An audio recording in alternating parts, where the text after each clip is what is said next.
কি গভীর দুঃখে মগ্ন সমস্ত আকাশ, সমস্ত পৃথিবী। চলিতেছি যতদূর, শুনিতেছি একমাত্র মর্মান্তিক সুর, যেতে আমি দিব না তোমায়।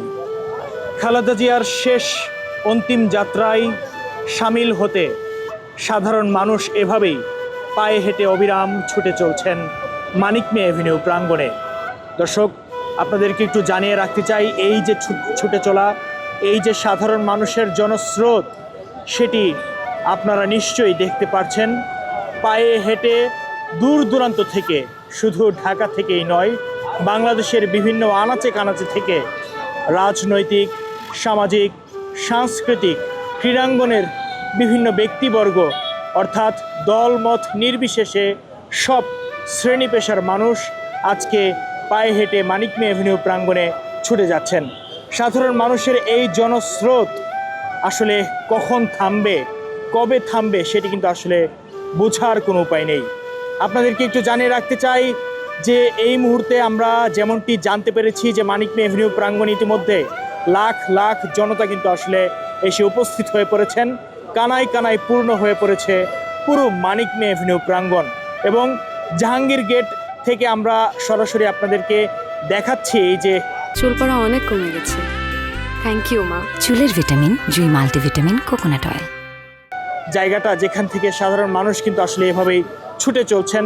মানুষের যে স্রোত, আসলে মানুষের যে দীর্ঘ লাইন, সেটি আসলে বলার অপেক্ষা রাখে না যে কত সংখ্যক মানুষ, সেটি আসলে পরিমাপ করার মতো না। আমরা সকাল থেকেই দেখতে পাচ্ছিলাম যে মানুষ কিন্তু পায়ে হেঁটে দূর দূরান্ত থেকে তারা কিন্তু আসলে এই জায়গায় পৌঁছানোর চেষ্টা করছেন। আমরা আপনাদেরকে একটু কয়েকজনের সাথে কথা বলে জানার চেষ্টা করব তারা পায়ে হেঁটে যাচ্ছেন প্রিয় নেত্রীর তাদের শেষ বিদায়টুকু জানাতে কেমন লাগছে তাদের। আপনি কোন জায়গা থেকে এসেছেন? আমি খুলনা থেকে এসেছি। খুলনা থেকে এই যে পায়ে হেঁটে অবিরাম ছুটে চলছেন, আপনার কষ্ট লাগছে?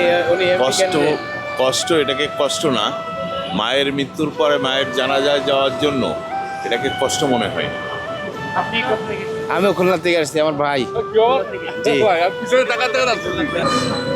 আপনারা কোন জায়গা থেকে এসেছেন? আমরা ব্রাহ্মণবাড়িয়া থেকে আসছি। ব্রাহ্মণবাড়িয়া থেকে আমরা জাতীয়তাবাদী উল্লার দলের পক্ষ থেকে। দর্শক, আসলে ব্রাহ্মণবাড়িয়া, খুলনা, যে যেখান থেকে পারছে এভাবেই কিন্তু আসলে ছুটে আসছে এবং ছুটে এসেছে। এখন আসলে শেষ যাত্রায় যেহেতু যান চলাচল সরকারের পক্ষ থেকে কিছুটা সীমিত করা হয়েছে, যার জন্যই এখন সাধারণ মানুষ কিন্তু এখন হেঁটে যাওয়া ছাড়া আর কোনো উপায় নেই।